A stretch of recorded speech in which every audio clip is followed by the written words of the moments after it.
নমস্কার বন্ধুরা, আশা করি সবাই সুস্থ ও ভালো আছেন। আশাপূর্ণা দেবীর উপন্যাস সব সাধক আজ চতুর্থ অংশ পড়া শুরু করছি। ভালো লাগলে লাইক ও সাবস্ক্রাইব করে দেবেন। সোমশেখর বলল, তোমার সুতোপার তো মেয়াদ ফুরিয়ে আসছে ঠাকুরদা। শশীশেখর কেমন যেন অসহায় মুখে বললেন, বড় তাড়াতাড়ি কাজ করে, তাই দেখছি খুব কাজের মেয়ে।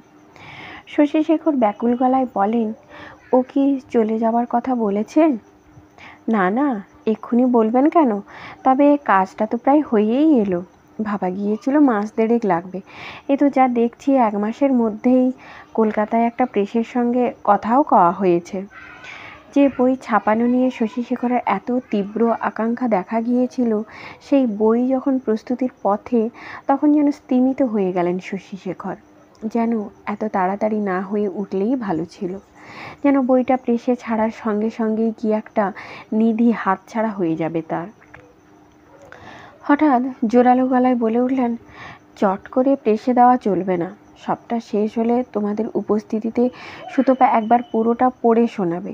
যদি কিছু কারেকশন করবার থাকে তোমরা বলবে। আমরা আমরা কি বলবো? শশীশেখর অভিমান ক্ষুব্ধ গলায় বললেন, তা সত্যি, তোমরা তো কোনোদিন খুলেও দেখোনি কি ছাই ভস্য লিখে লিখে কাগজ ভরাচ্ছে বুড়ো।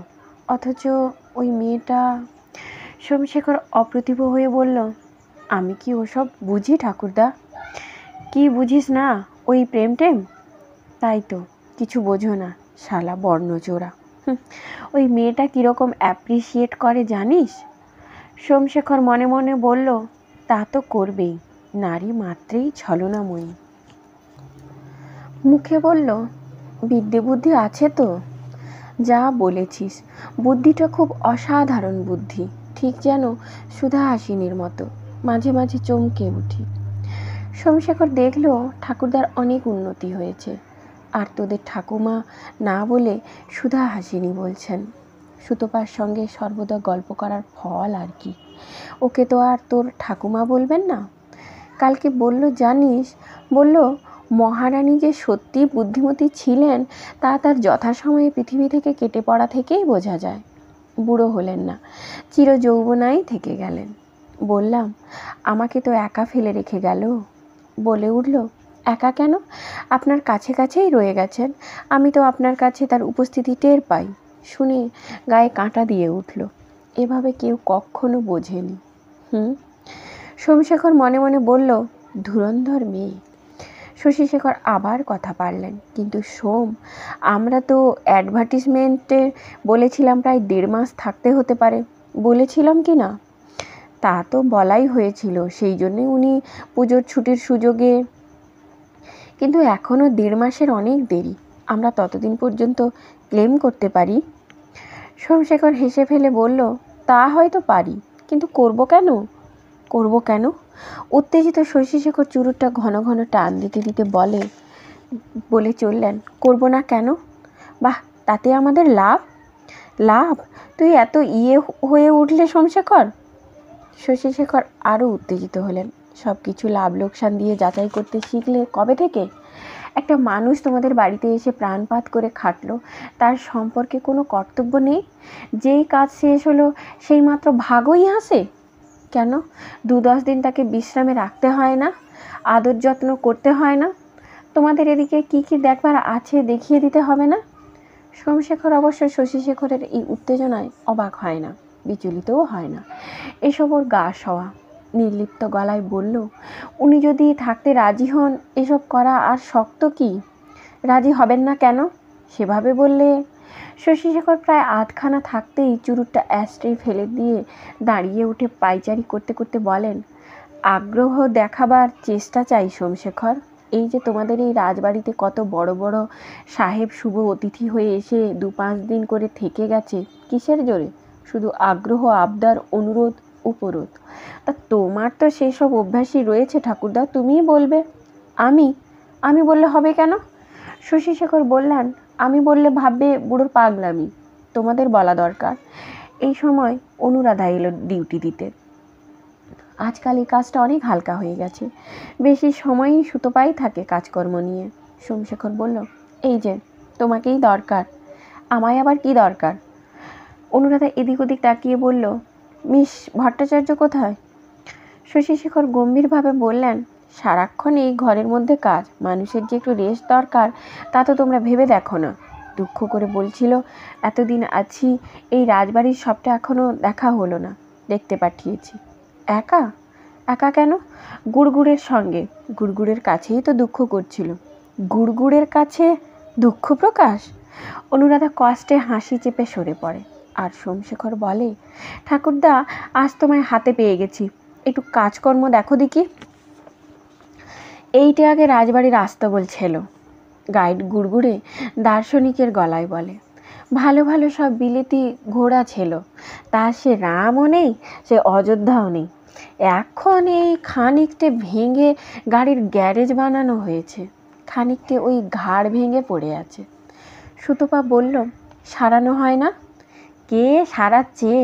গুড়গুড়ে আরও বিজ্ঞ হলো, এখন ওপর তলায় নতুন নতুন ফ্যাশন হচ্ছে, নিচুর তলায় কে তাকায় বলুন?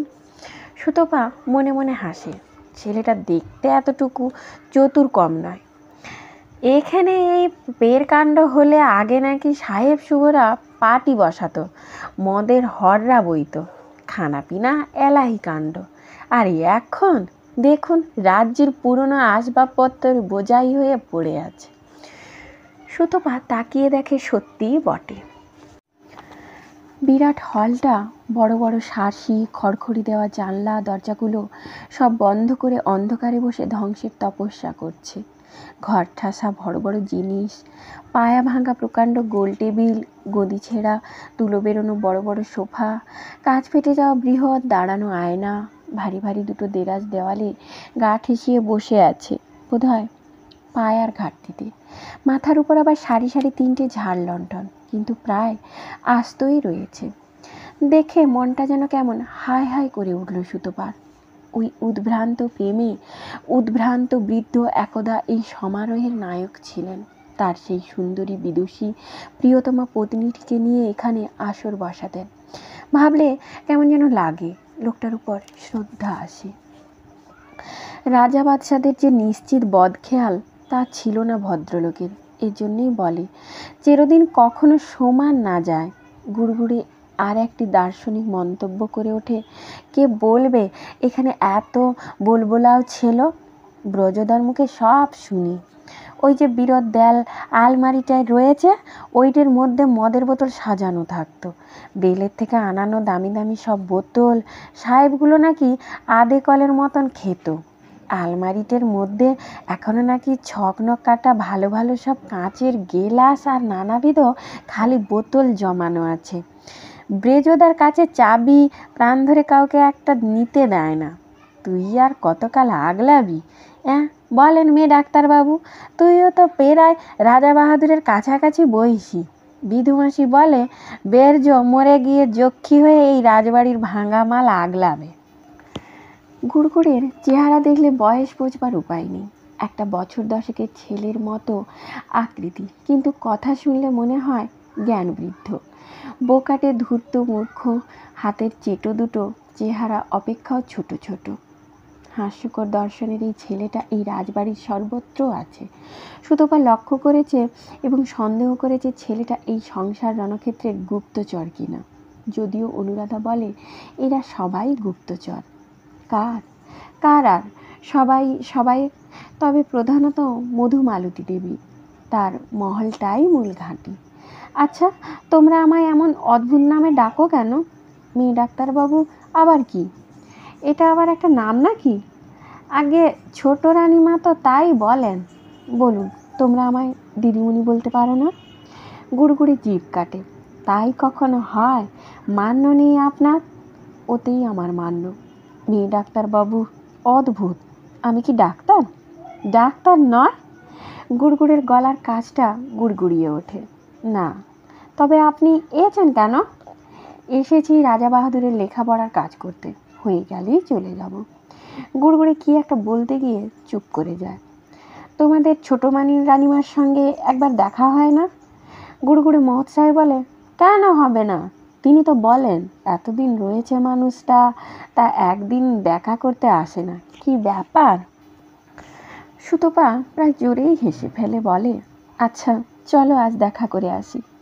গুড়গুড়ের ওই বলে ফেলাটা যে অবদ্ধের সারল্য নয়, একটা সূক্ষ্ম কূটনৈতিক চাল, ওই চালেই ও বাজিমাত করে বেড়াচ্ছে, ওই চালেই সর্বত্র নিজের পোস্টটি বজায় রেখেছে, তা বুঝে উঠতে পারে না ডক্টর সুতপা। ভাবে না ছেলেটা হাবাগোবা। তা হাবাগোবা ভাবেই সে আবার বলে, কিন্তু জুতো পায়ে ওনার এলাকায় যাওয়া চলবে নি, ওই উঠোনে ছেড়ে তবে দালানে উঠতে হবে। ঠিক আছে। বৌরানিমার রোগ ব্যামোর কিছু উপশম হলো? রূপোর পিকদানিটা হাতে তুলে নিয়ে পানের পিক ফেলে মধুমালতী দেবী প্রশ্ন করেন। বাচ্চা কাচ্চা হবে বলে মনে হয়? ভাগ্যে সুতপাকে একটা শ্বেত পাথর মোড়া জলচৌকি এগিয়ে দেওয়া হয়েছিল বসতে, তাই সুতপা ঠিক থাকে। দাঁড়িয়ে থাকলে নির্ঘাত মাটিতে বসে পড়ত। সুতপা অকারণ চশমাটা খুলে কাজ মুছতে মুছতে বলল, আমি কিন্তু আপনার কথা কিছুই বুঝতে পারলাম না। এর আর না বোঝাবুঝির কি আছে? মধুমালতী রূপোর কৌটো থেকে আর একটা পান বান করে মুখে ফেলে ইশারায় বলেন, চলে? না, কিন্তু আপনি কি বললেন বলুন তো? বললাম আবার কি, তোমাকে যে কাজের জন্য আনিয়েছে তার কিছু সুরাহা হলো কি না তাই শুধোচ্ছি। সুতপা শক্ত গলায় বলে, আমায় রাজা বাহাদুরের লেখা কপি করতে আনা হয়েছে। ওই কপি বেগুন তো ছিল, সে আর কে না বুঝেছে। বড় কুমার আর বাঁজা বউয়ের ছেলে পুলে হবার চেষ্টায় আনেনি তোমায়? সুতপা বলে, বুঝতে পারছি না এখানে পাগল কে? পাগল কেউ নয়। মধুমালতীর বিরস কণ্ঠ, তবে পাগল সাজার সুবিধে আছে। আচ্ছা আমি উঠি। রাগের কিছু নেই, তুমি লেডি ডাক্তার নও? বৌরানীকে লেগে পড়ে চিকিৎসা করবে বলে নিয়ে আসেনি তোমায় বড় কুমার? আপনি যদি তাই ভেবে থাকেন ভাবুন, বলার কিছু নেই। তবে আমি ডাক্তার নই, মাস্টার, কলেজে পড়াই। শুনেছি আপনার ছেলেও নাকি কলকাতায় থেকে ডক্টরেট করছেন। আপনি যে কি করে এমন একটা অদ্ভুত কথা বলে বসলেন। আচ্ছা নমস্কার। সুতপা চলে আসে, কিন্তু ছোট রানীমার দালান পার হতে না হতেই কানে বেজে ওঠে, ডাঁট দেখলি? হ্যাঁ না হবেই তো, বড় গাছে নৌকো বেঁধেছেন যে, চৌকিটা গোবর জল দিয়ে ধুয়ে ফেল, ভগবান জানে খ্রিস্টান না মিষ্টান কিনা। তোদের বাড়িটা আজ সব দেখলাম, অবশ্য বাড়ি বলা ঠিক নয়, প্রাসাদ। বাবা, হাঁটতে হাঁটতে পা ব্যথা হয়ে গেল। আজ সোমশেখর গেছে রানীগঞ্জে। দুপুরে খাবার টেবিলে শুধু অনুরাধা আর সুতপা। কদিন তিনজনে খাচ্ছিল। খাওয়ার টেবিলের গল্পে এমন মুক্তির স্বাদ ছিল না। দেখে কি মনে হলো? বলল অনুরাধা। সুতপা বলল, এক কথায় বলা শক্ত, এর ঠিক একটা বিশেষ অখণ্ড মূর্তি নেই তো। ভগ্নদশাগ্রস্ত প্রাসাদ দেখছি, তার সর্বত্রই একই দশা। তোদের এখানে তিন মেশা, মনে হয় যেন মধ্যযুগের একটা ছাঁচের মাঝখানে হঠাৎ হঠাৎ খাস বালিগঞ্জের খানিকটা করে টুকরো তুলে এনে বসিয়ে দেওয়া হয়েছে। অনুরাধা একটু হাসলো, হাসিটায় তেমন জিল্লা নেই। তারও ঠিক এরকম মনে হয়, অথচ এও জানে অনুরাধার সুবিধের জন্যেই এত আয়োজন সোমশেখরের। তাছাড়া বাস্তব দিক দিয়ে দেখলে অস্বীকার করা যায় না, নিচের তলায় রুশিখানার কাছে সেই বিরাট ডাইনিং রুমটায়, যে ঘরের সিলিংটা দেখতে ঘাটটাকে অনেক উঁচু করতে হয়, যার জানলা বন্ধ করতে চাকর ডাকতে হয়, সেই ঘরের সেই ঈষৎ মলিন হয়ে আসা শোবার খাটের মতো বৃহৎ আকৃতি সাদা পাথরের ডাইনিং টেবিলটায় একা খেতে বসতে যেতে হলে খাওয়াই ছেড়ে দিতে হতো অনুরাধাকে। দোতলায় এই বারান্দা সংলগ্ন মাঝারি ঘরটাকে সোমশেখর ডাইনিং রুম বানিয়েছে, একেবারে হালের ডিজাইনের ডাইনিং টেবিল চেয়ার দিয়ে। এখানে বাসনপত্র সাজসজ্জা সবই নতুন। জানলার মোটা মোটা লোহার গরাদ সরিয়ে সুন্দর গ্রিল বসানো হয়েছে। এর মাথার উপর ঘূর্ণমান পাখা, দেয়ালে দেয়ালে টিউবলাইট, জানলা দরজায় বালিগঞ্জের ডিজাইনের পর্দা। এই পরিবেশটি না পেলে কেমন লাগতো বলা শক্ত। অনুরাধা বলল, বালিগঞ্জের মেয়েকে নিয়ে এসে রাজকুমারের এই দুর্মতি। সুতপা বলল, অবশ্যই এটা রাজকুমারের মহানুভবতা, তবে দেখতে কেমন লাগে? এই তো এখানে বালিগঞ্জের টুকরোর মধ্যে বসে আছি, নিচের তলায় নেমে গেলেই মনে হবে মধ্যযুগে চলে এসেছি। আর তোর ওই কাকিমার মহল তো স্রেফ মোগল হারেম, কত খিলেন, কত জাফরি, জানলাগুলো কেমন যেন উঁচুতে উঁচুতে। অনুরাধা বলল, ব্রজদার কাছে শুনেছি ওই মহলটা ছিল নতুন বিয়ে হয়ে আসা বউদের জন্যে, যাতে নরলোকে তাদের মুখ না দেখতে পায়। দু একটা দাসী সম্বল করে থাকতে হতো। ছেলে মেয়ে হলে তবে তার উপরতলায় প্রমোশন। সুতপা দুষ্টু হেসে বলে, নরলোকের কোনো নরকেই ঢুকতে দেওয়া হতো না? অনুরাধাও হাসে। হতো স্পেশাল কেসে, তবে দিবালোকে নয়। কি অদ্ভুত অবস্থায় ছিল মেয়েদের। এখনো কিছু স্বাভাবিক নেই। যাকগে, ছোট রানীমাকে দেখার সৌভাগ্য হলো? সুতপা জলের গ্লাসটা মুখে তুলে বলল, তা হলো। লাগলো কেমন? চমৎকার, অনেক বিষয় জ্ঞান আছে। ওর কাছে গিয়েই তো জানতে পারলাম কেন এখানে এসেছি আমি। কেন এখানে এসেছি সেটা জানতে পারলি ওর কাছে গিয়ে? সুতপা জল খেতে বিষম খেলো, তারপর বলল, তাই তো জানলাম। সত্যি কত কম জানা আমাদের, নিজের কথাই জানি না।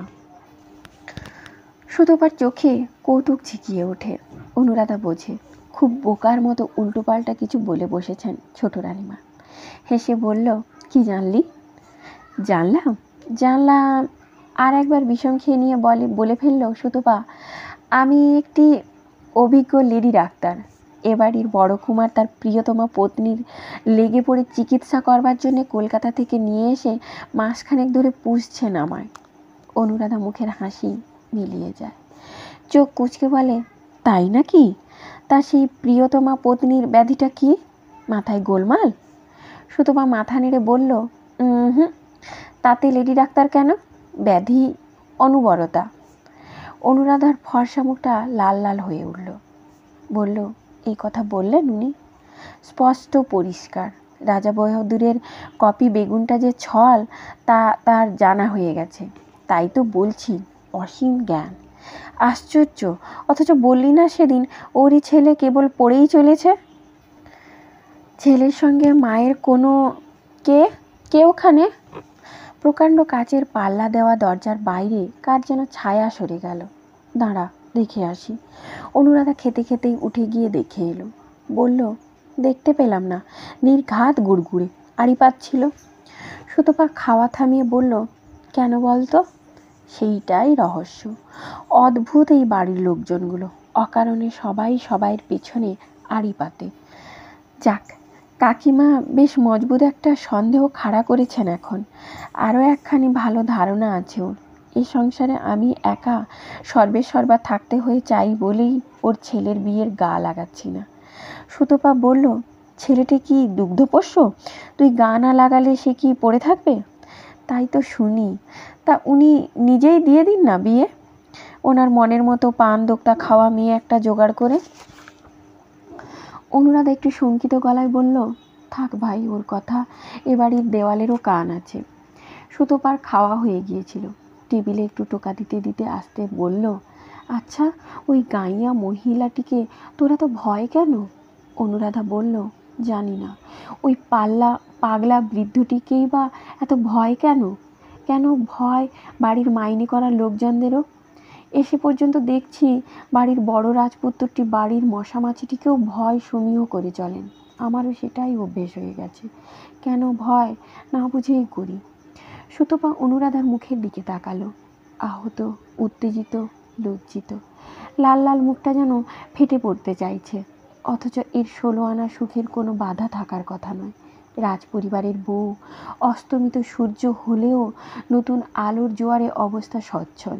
স্বামীটি স্নেহময়, প্রেমময়, উদার, শান্তিপ্রিয় এবং স্ত্রীর সুখ সুবিধা বিধানে তৎপর।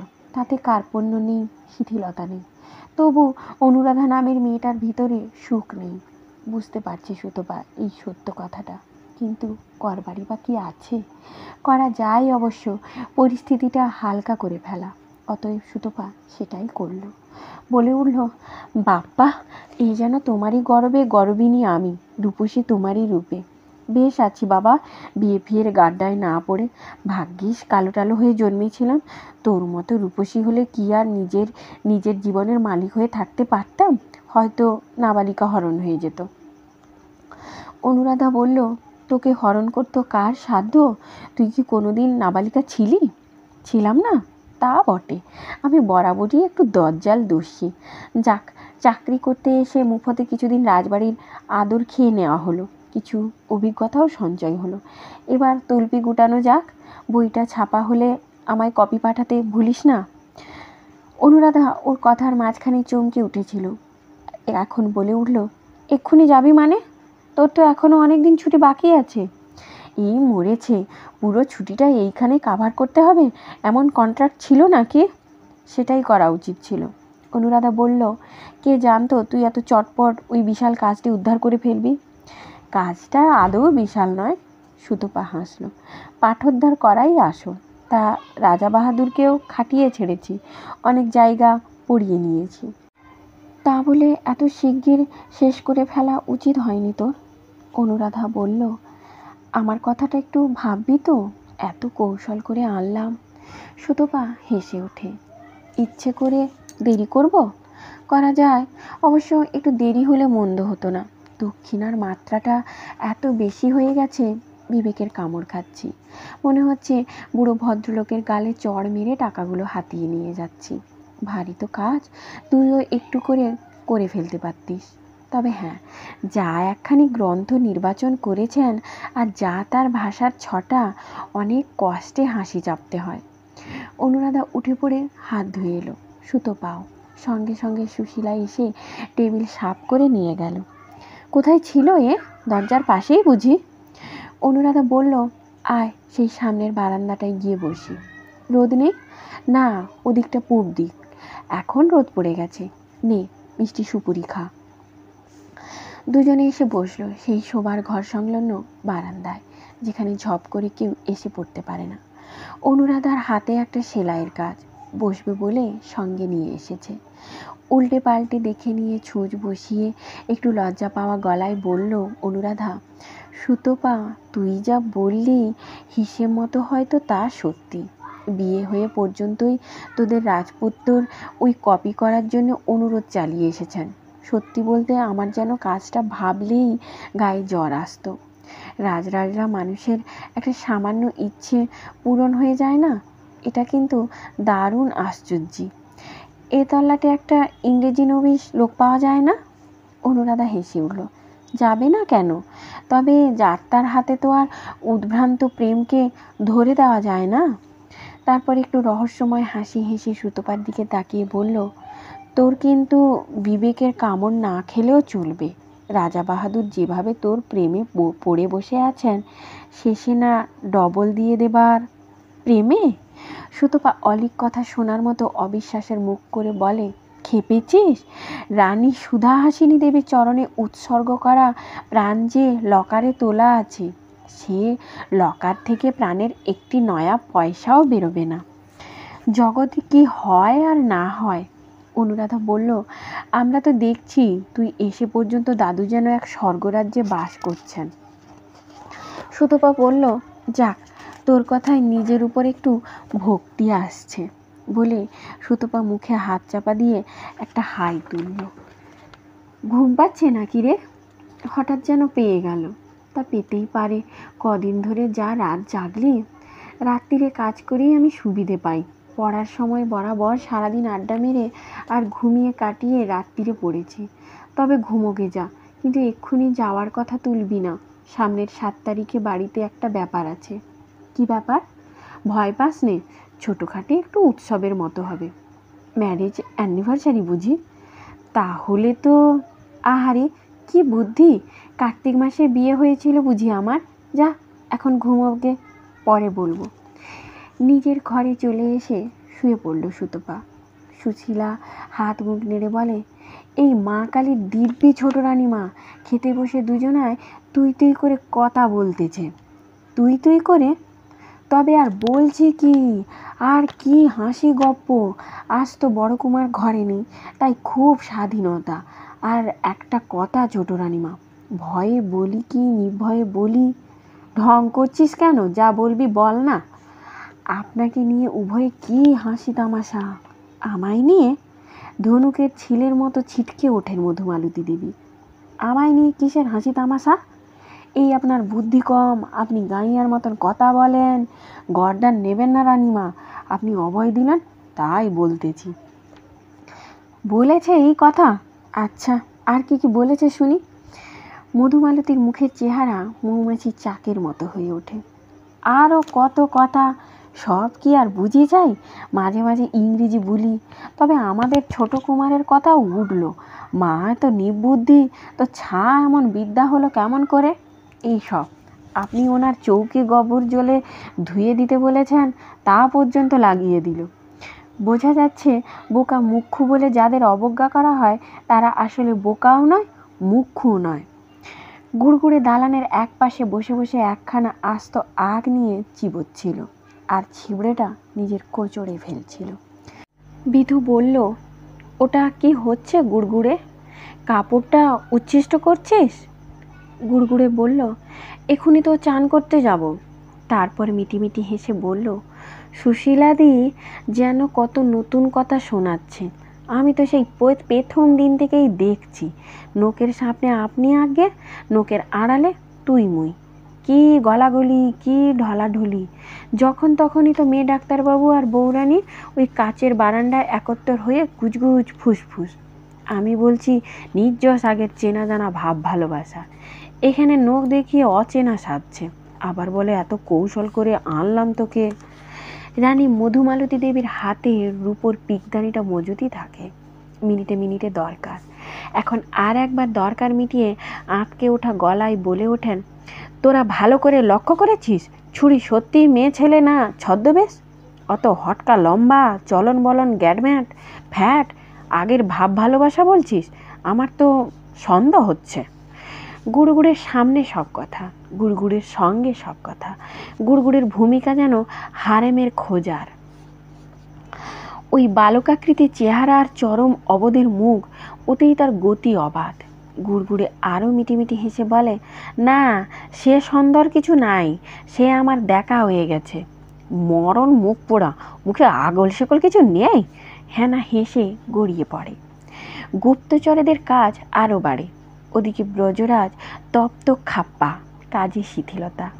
ঘরবাড়ি সাফের চাকর নবীন এখন অবারিত হুকুম পেয়েছে রাজা বাহাদুরের ঘর সাফ করতে। ঘরে সর্বদা কাগজপত্র, ছেঁড়া কাগজের কুচি, এ দেখলে ওর হাড় জ্বলে যায়, হাড় জ্বলে যায় উটকো একটা মেয়ের অবাধ অধিকারে। বৌরানীর হাতে কোনোদিন রাজা বাহাদুরের শরবত, ডাবের জল আনবার ভার ছাড়তে রাজি হয়নি ব্রজরাজ। এখন ইনি এসে এসে নিয়ে যেতে চান। আমায় দাও ব্রজদা, আমি নিয়ে যাই। তোমার এখনো খাওয়া হয়নি। হয়নি তো হয়নি, তোর কি? ভৃত্য রাজ ব্রজরাজ আর সকলের সঙ্গে বড় মিশত না। এখন মাঝে মাঝেই রজনীর লুসিখানার সামনে গুম হয়ে বসে থাকতে দেখা যাচ্ছে ব্রজরাজকে। নিজের ঘরে এসে শুয়ে পড়ল সুতপা। হ্যাঁ, আপাতত মাসখানেক যাবৎ এইটাই সুতপার নিজের ঘর। এই ঘরটা কিন্তু পুরনোকে নতুন করা নয়, এর চেহারা একেবারে সাবেকি গেস্ট রুম, তবে বরাবর মহিলা গেস্টের জন্যই উৎসর্গিত। রানী সুধাহাসিনীর কোনো বান্ধবী বা পিত্রালয়ের কোনো আত্মীয়া এলে এখানেই প্রতিষ্ঠা করা হতো তাদের। এ ঘরের খাটটা সিঙ্গেল, আলনাটা ওয়ার্ড্রোব সম্বলিত। একটা পুরো দেওয়াল অধিকার করে দাঁড়িয়ে আছে একখানা ড্রেসিং টেবিল। এখানে ওখানে ছোট ছোট দু তিনটে গদিমোড়া চেয়ার, আর পিঠের গড়ন সিংহাসন সদৃশ। এক পাল্লার একটা আলমারি, যার দরজাটা সবটাই আরশি। এছাড়া দেয়ালে দেয়ালে ব্র্যাকেটে সাজানো পোর্সেলেনের মেম পুতুল ফুলদানি, এটা ওটা সবই একদার আসল বিলিতি। প্রথম দিনে এ ঘরে ঢুকে এই অনভ্যস্ত পুরনো ছাঁচ অস্বস্তিকর ঠেকেছিল, কিন্তু পরদিন ভোরবেলা যেই ঘরের বিরাট বিরাট জানলা তিনটি খুলে ফেলল সুতপা, চোখ মন দুই একটা অনির্বচনীয় আনন্দে ভরে গেল। জানলার নিচেই মস্ত লন, একদা হয়তো টেনিস কোর্ট ছিল, এখন অব্যবহৃত, তবু ছাটা ঘাসের তাজা সবুজ সমারোহটি বজায় আছে। আর ওই লন এর সীমানার বাইরের দিগন্ত বিস্তৃত প্রান্তর। ভোরের আকাশের মুখোমুখি দাঁড়িয়ে হঠাৎ যেন সুতপার ঘরটার ভালোবাসায় পড়ে গেল। ব্রজরাজ ঘর ঝাড়তে এসে থমকে গিয়েছিল। নিজে নিজে জানলা খুলছেন, গেস্ট দিয়ে দেবনি? ব্রজরাজ কি সময়ের এতটুকু ব্যতিক্রম করেছে? ঘড়ির কাঁটায় এসে হাজির হয়েছে জানলা খুলতে। এ বাড়ির জানলা খোলা বন্ধরও একটা আইন আছে এবং সেই আইন মেনে সবাইকেই চলতে হয়। এ শুনে সুতপা তক্ষুনি দাদাকে চিঠি লিখেছিল, দাদারে, মনে হচ্ছে শিব ঠাকুরের আপন দেশে এসে পড়েছি। নিজ হাতে নিজের অধিকৃত ঘরটার জানলা খুলে এদের হেড ভৃত্য ব্রজরাজের বিরাগভাজন হয়ে পড়লাম। দেখি অতঃপর কি কি সর্বনেশে আইন কানুনের সাক্ষাৎ পাই। তবে এ ব্যাপারে আইন ভঙ্গের অপরাধ সে করেই চলেছে।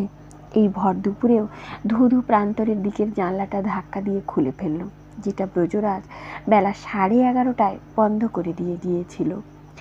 হাওয়া এখন আর তেমন গরম নয়। শরতের প্রাণ কেমন করা উড়ো উড়ো হাওয়া ঘরে এসে ঝাপটা মারতে লাগলো। সুতপা বিছানায় গড়িয়ে পড়ে ভাবতে থাকে, আচ্ছা, এইমাত্র অনুরাধা যে কথা বলল, সেই কথাটা কি আমারও মনেও মাঝে মাঝে ধাক্কা দিচ্ছে না? রাজা শশীশেখর বাহাদুরের চোখে যে বিহল দৃষ্টি, সে কি শুধুই উত্তম কাজ করা বাবদ প্রশংসা দৃষ্টি? মাঝে মাঝে যে তিনি রিডিং দিতে দিতে সুতপার হাতের উপর হাত রেখে বলেন, সুতপা, বুঝতে পারছো তো, সেই হাত রাখাটা কি এমনই অসতর্কতা বা সাধারণ, না অন্য ধরনের কি এক গভীর স্পর্শবাহী বলে মনে হয় না? এক এক সময় কাটা শিরশির করে ওঠে নাকি সেই অভিজাত বৃদ্ধের সাটিনের মতো মসৃণ আর মখমলের মতো কোমল ভারী থাবার স্পর্শে? অবশ্য তৎক্ষণাৎ বয়সের কথা ভেবে মনে মনে হেসে উঠে মন থেকে সেই অস্বস্তি ঝেড়ে ফেলে দেয়। তবু মেয়ে মন, পুরুষ সম্পর্কে অস্বস্তি তার মজ্জাগত।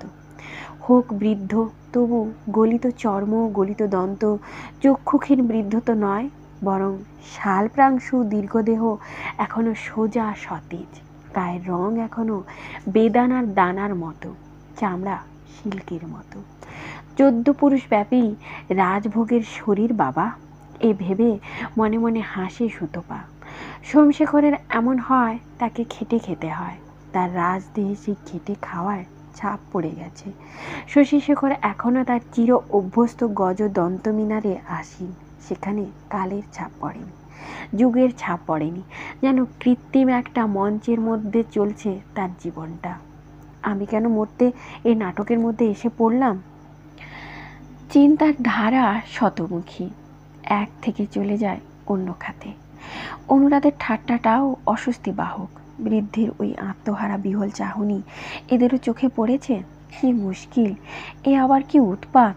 দরকার নেই বাবা এদের উৎসব দেখবার জন্যে বসে থাকতে। কিসের উৎসব? কোনো পুজো টুজোর ব্যাপার বোধ হয়। কিন্তু আমিও যেন প্রেমে পড়ে গেছি এই ঘরখানার। দিনে রাত্রে যখনই হোক এই ঘরটায় এসে ঢুকলেই বেশ একটা ভালো লাগা ভাব যেন জড়িয়ে ধরে। যে কোনো পুরনো জিনিসের নিশ্চয়ই কোনো মন্ত্রমায়া আছে। আজ এদের বাড়িটা সব ঘুরতে ঘুরতে কেমন যেন আচ্ছন্ন হয়ে যাচ্ছিলাম। বহুদিন ধরে যারা এইসব ভোগ করে গেছে, তাদের অশরীরী আত্মাগুলো যেন এর খাজে খন্দরে বন্দি হয়ে আছে। নিচের তলার ওই জানলা বন্ধ হলটা, যার দেওয়াল আলমারিতে এখনো সমারোহের শেষাবশের চিহ্ন নিথর হয়ে পড়ে আছে, ওই ঘরটায় ঢোকা মাত্র কারা যেন নিঃশ্বাস ফেলল। দূর বাবা, ক্ষুদিত পাষাণের ভূত দেখতে শুরু করছি নাকি? অনেক দিনের বন্ধ ঘর হঠাৎ খুলে ফেললে রুদ্ধ বাতাসের বেরিয়ে আসবার জন্য ঠেলাঠেলি তো হবেই। মধুমালতী দেবীর মহালে ঢুকতে গিয়েও তো হঠাৎ যেন দাঁড়িয়ে পড়েছিলাম। উৎসবে মধুমালতী দেবীর সেই ছেলেটি আসবেন হয়তো। ওই মায়ের ওরকম ছেলে দেখতে কৌতূহল হচ্ছে। রানী সুধাহাসিনী দেবীও একটি কৌতূহলোদ্দীপক চরিত্র, বলতে গেলে ঐতিহাসিক চরিত্র। আমাদের এ বাংলাদেশে রাজার সংখ্যা তো কম ছিল না। ব্রিটিশ স্নেহপুষ্ট শাসক পদলেহনে তুষ্ট সেই সব রাজাদের গৌরবীর অনেক দিন অস্তমিত হলেও নামের রেশগুলো এখনও রয়ে গেছে। রাজবাটির ধ্বংসাবশেষও রয়েছে, কিন্তু কে জানে কি তাদের অন্তঃপুরের ইতিহাস। রাজপুরুষদের জীবন তো বেশিরভাগই বহির্জীবনের উচ্ছৃঙ্খলতায় চিহ্নিত। রানী বা রাজপরিবারের মহিলারা পরদানশীল নয়, এই তো চিরকাল জানা। কোনো দিন জানতে যায়নি কোন রানী পরদানশীল ছিলেন আর কোন রানী পিয়ানো বাজাতেন, ছবি আঁকতেন, ঘোড়ায় চড়তেন, সাহেব মেমের সঙ্গে ডিনার করতেন আর নির্ভুল উচ্চারণে ইংরেজি গাল গল্প করতেন তাদের সঙ্গে। হয়তো এই ইতিহাস অনেকেরই, আমি এই দিগনিগর নামের অখ্যাত এক গ্রাম্য রাজ্যের রানীর জীবন ইতিহাস দেখতে পেলাম। তাই সবই তো ভালো। রাজা বাহাদুরের ওই তীব্র আকর্ষণটা অস্বস্তিকর, অথচ ঠিক যেন চিরাচরিত অঙ্ক মেলানো আকর্ষণ নয়। 84 বছরের জীর্ণ একটা সত্তা, সে অঙ্ক মেলাবে কি করে? এ যেন আর কিছু, অন্য কিছু, যেন অজাগতিক কোনো অনুভূতির আবেশ। উনি বলেন ওর মন সুধাহাসিনীর চিরসুধায় নিমজ্জিত। ঠিক বোঝানোও যাবে না কাউকে। দাদাকে যে লোভ দেখিয়ে দেখিয়ে চিঠি লিখছি, দাদা মনে হচ্ছে তোর লেখার জন্য বেশ কিছু মেটেরিয়ালস নিয়ে যেতে পারবো এখান থেকে, কিন্তু এই অজাগতিক ভাব কি বোঝাতে পারবো? যেদিন প্রথমে এসে ওর ঘরে ঢুকেছিলাম, হঠাৎ ওই যে আর্তনাদের মতো কে কে কে এসেছে বলে চেঁচিয়ে উঠেছিলেন, তার কি এক্সপ্লানেশন কি করে বোঝাবো দাদাকে?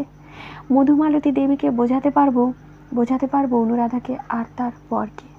ওই ভৃত্যতন্ত্রের বাড়ির সবাইকে বোঝাতে পারবো? চিত্ত বোধহয় নয়। অবশ্য বাস্তব যুক্তিই আছে।